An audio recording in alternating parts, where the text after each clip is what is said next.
Retornamos aqui com o programa Café com Direito, na companhia de uma sumidade no direito do inquilinato, doutor Venâncio. Né? Venâncio, vamos falar uma coisa importante, também importante, renovação de contrato. Tem uma palavra que pra gente, do mundo jurídico, é comum, você já deve ter escutado, que é denúncia vazia. Vamos começar a conceituar o que é denúncia vazia, e aí a gente fala em quais são os casos que é legal, não é legal a denúncia vazia. Bom, a denúncia vazia, como o próprio nome diz, é vazia, não precisa ser motivada.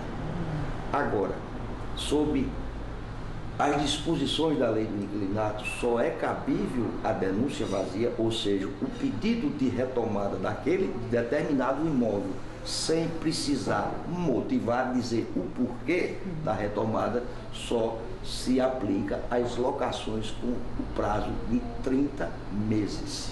Olha, é bom frisar isso aí, doutor Venâncio. 30 meses. Para que essa denúncia vazia é a denúncia do contrato, para que o proprietário do imóvel venha a retomar o seu imóvel com base nessa denúncia vazia, necessário se faz que ele venha cumprido o contrato, ou seja, os 30 meses, cabe a ele fazer uma notificação ao inquilino denunciando aquele contrato e concedendo ao inquilino o prazo de 30 dias para desocupação.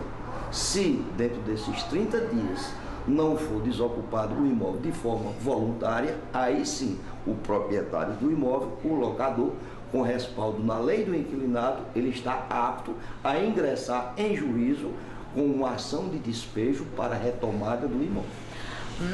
Agora, de forma inversa, se ocorrer que aquele determinado contrato de locação, o prazo de validade seja abaixo de 30 meses, aí a denúncia não pode, o pedido deve ser motivado, ou seja, o proprietário do imóvel só pode retomar aquele imóvel que foi cedido em locação se for para uso próprio, uso de descendente, de ascendente. A lei do inquilinato elenca várias situações que o imóvel pode ser pedido, agora de forma motivada.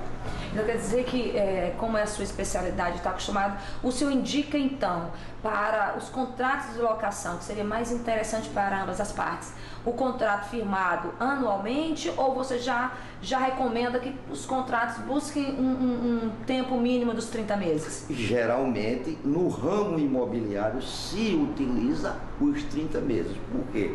Porque isso respalda justamente a posteriori um pedido de retomada com base na denúncia vazia. Já se você pretende firmar um contrato de locação, eu aconselho que faça de um ano, faça de um ano, podendo ser prorrogado. Ótimo, então nessa prorrogação, e a gente vai pegando a deixa, vamos falar sobre reajuste. Muito bem.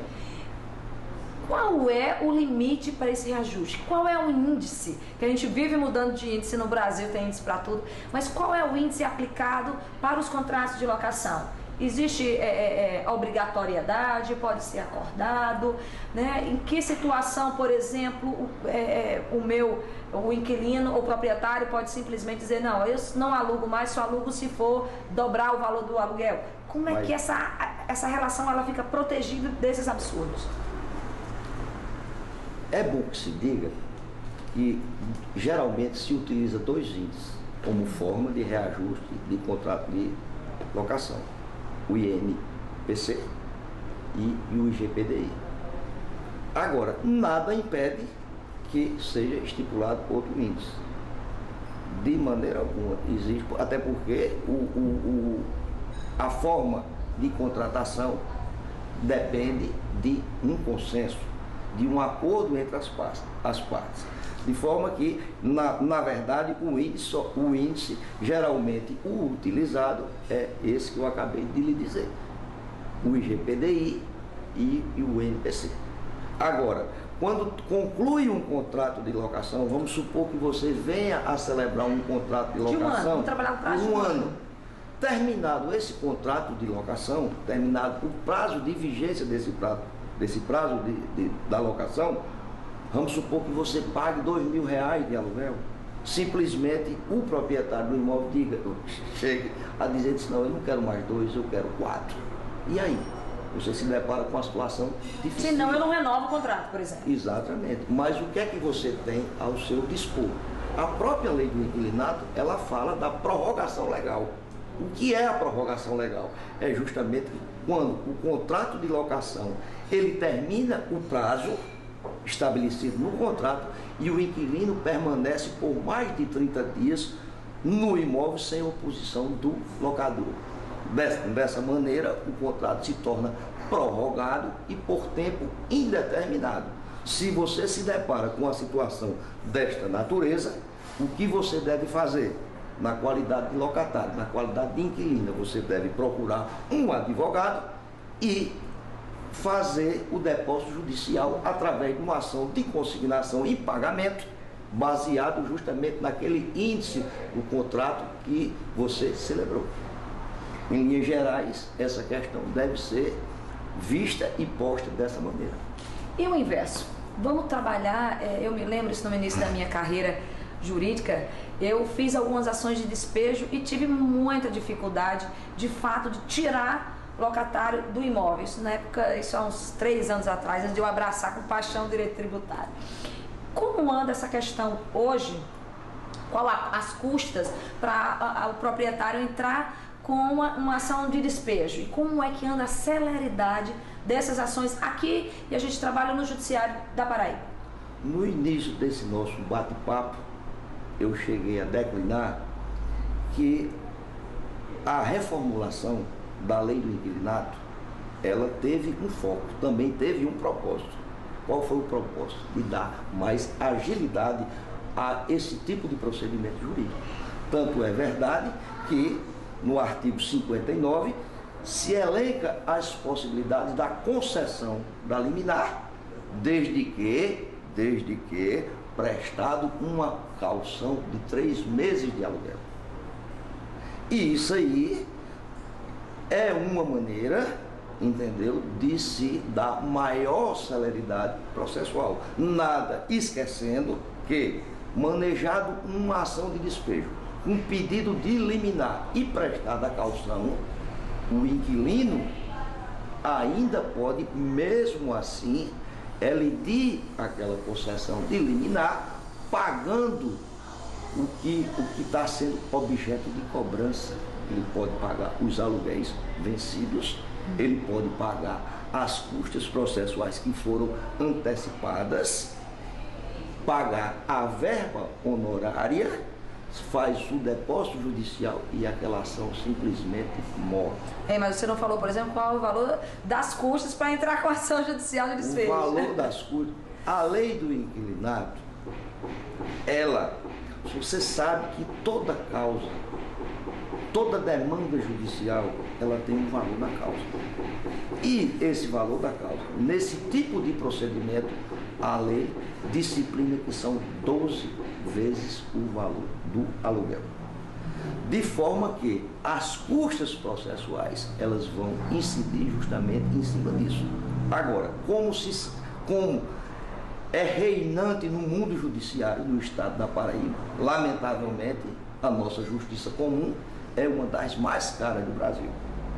Daí se tornar, às vezes, impraticável o ajuizamento de demanda dessa natureza em função dos altos custos. Agora, precisar quantificar realmente o valor, isso aí é impossível lhe dar esse esclarecimento, porque quem faz isso aí é justamente a contabilidade, é o cartório de distribuição da justiça. Mas fica mais ou menos em torno de uns 10 a 2% sobre o valor da causa. Em média, é mais ou menos isso aí. A gente não vai adentrar aqui a questão do que a gente considera altas nossas custas, não, porque senão são 2 advogados aqui brigando com isso e vai ser só esse o tema do nosso programa. Inclusive, isso aí é um tema para outros programas. De constante briga da OAB com a finalidade de efetivar o rebaixamento. Doutor Venâncio, o mercado imobiliário é um canteiro de obras de João Pessoa.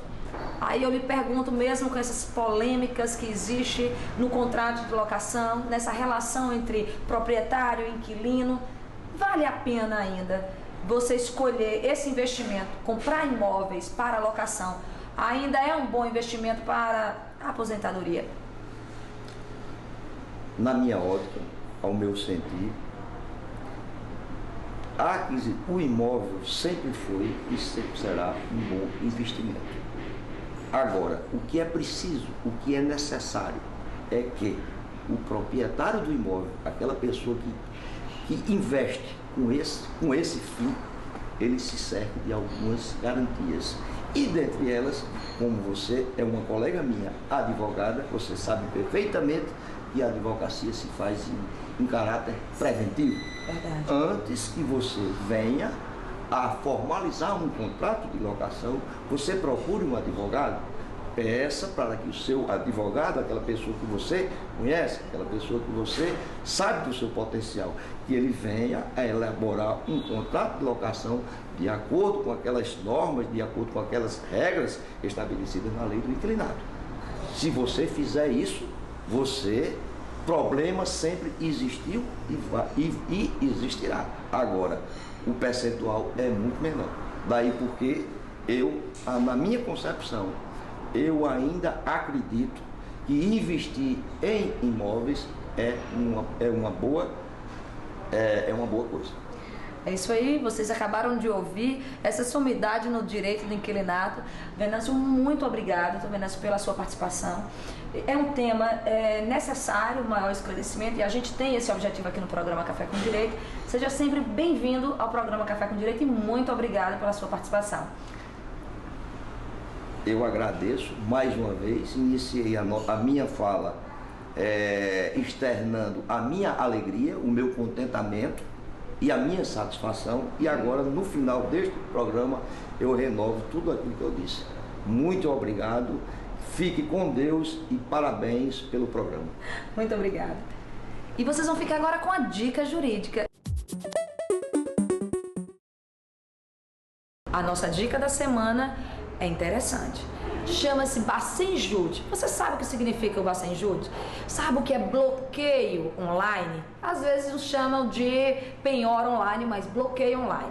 Muitas vezes, quando você está com processo de execução, alguém entra no judiciário exigindo a efetividade daquela cobrança. O juiz ele pode, por meio de um convênio entre judiciário e Banco Central, fazer um bloqueio online na sua conta. Mas, diferentemente do que todo mundo pensa, quando é feito esse bloqueio online pelo judiciário, ele é bloqueado a tua conta apenas durante um dia ou menos de 24 horas. É automático.